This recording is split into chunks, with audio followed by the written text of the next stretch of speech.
امام حنیفہ کا بچے کی مدت رضاعت 2.5 سال. یہ پھر اگلے ہفتے لیں یار ٹائم بہت ہو گیا ہے.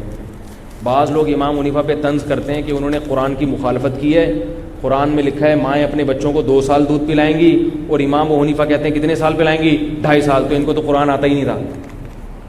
تو پاگل ہو تم پھر امام حنیفہ کو رحمۃ اللہ علیہ کیوں کہتے ہو؟ جو اتنی موٹی آیت. اور ان لوگوں سے تفصیلی بیان تو میں کسی وقت کروں گا, وقت بہت ہو گیا. ان سے اتنا کہیں کہ اس قرآن کی آیت کو پورا ہی پڑھ لیتے. آگے قرآن میں آ رہا ہے فَإِنْ أَرَادَا فِصَالًا عَنْ تَرَاضٍ مِّنْهُمَا, مائیں اپنے بچوں کو 2 سال تک دودھ پلائیں. اس کے فا تعقیب کے لیے آتا ہے, یعنی اس کے بعد کے لیے آتا ہے. اصل فا میں یہ کہ اگر آپس کی رضامندی سے چھڑوانا چاہیں تو بھی کوئی حرج نہیں ہے. 2 سال تک تو دودھ پلائیں, اس کے بعد آپس کی رضامندی سے چھڑوانا چاہیں تو 2 سال کے بعد دودھ پلانا اگر حرام ہوتا تو پھر آپس کی رضامندی سے چھڑوانے کا کوئی مطلب بنتا نہیں. آ رہی میرا خیال ہے نہیں آ رہی. قرآن میں یہ نہیں ہے کہ اس کے بعد, یہ کہیں نہیں ہے.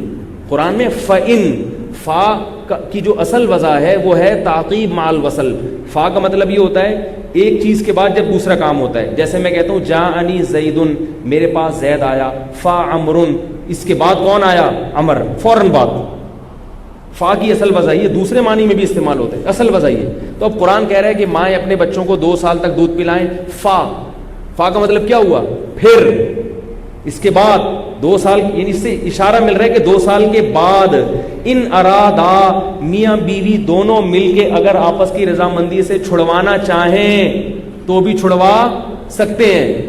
تو اگر 2 سال کے بعد پلانا قرآن کی اس آیت سے حرام ہونا ثابت ہوتا تو پھر قرآن یہ کیوں کہتا ہے کہ آپس کی رضامندی سے چھڑوا سکتے ہیں؟ بلکہ اب تو آپشن ختم ہو گیا نا.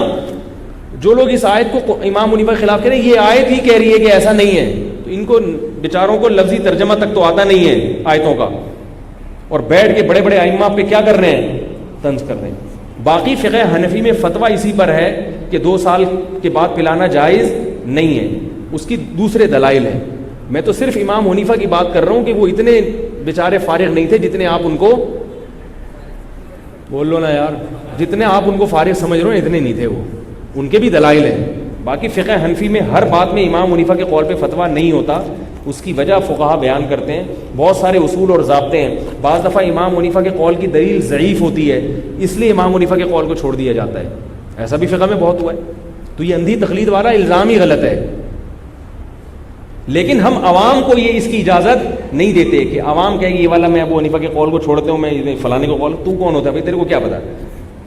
یہ کام مشائخ کا ہے, علماء کا ہے, جو اس کو فقہ کی گہرائی کو جانتے ہیں اور اس کے دلائل کو جانتے ہیں, زمانے کے حالات کو جانتے ہیں کہ تغیر زمان سے بھی مسئلہ چینج ہوتا ہے. تو یہ ان کا کام ہے. وہ کسی قول پہ فتویٰ دے دیں تو عوام پر اس کی اتباع لازم ہے. لیکن علماء یہ کرتے رہتے ہیں.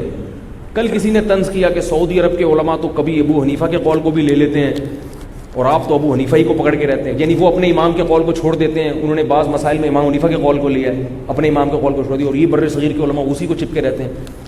خود ہی الزام لگاؤ اور خود ہی اس پہ طنز کرو. بھائی حنفیہ نے بھی چھوڑا ہے ایسے, ٹھیک ہے نا, حنفیہ کے پاس بھی اس کی مثال ہے. لیکن ہم یہ کہتے ہیں کہ جیسے سعودی عرب کے علماء یہ کہتے ہیں کہ عوام کو اس کی اجازت نہیں ہے کہ عوام خود فیصلہ کرے.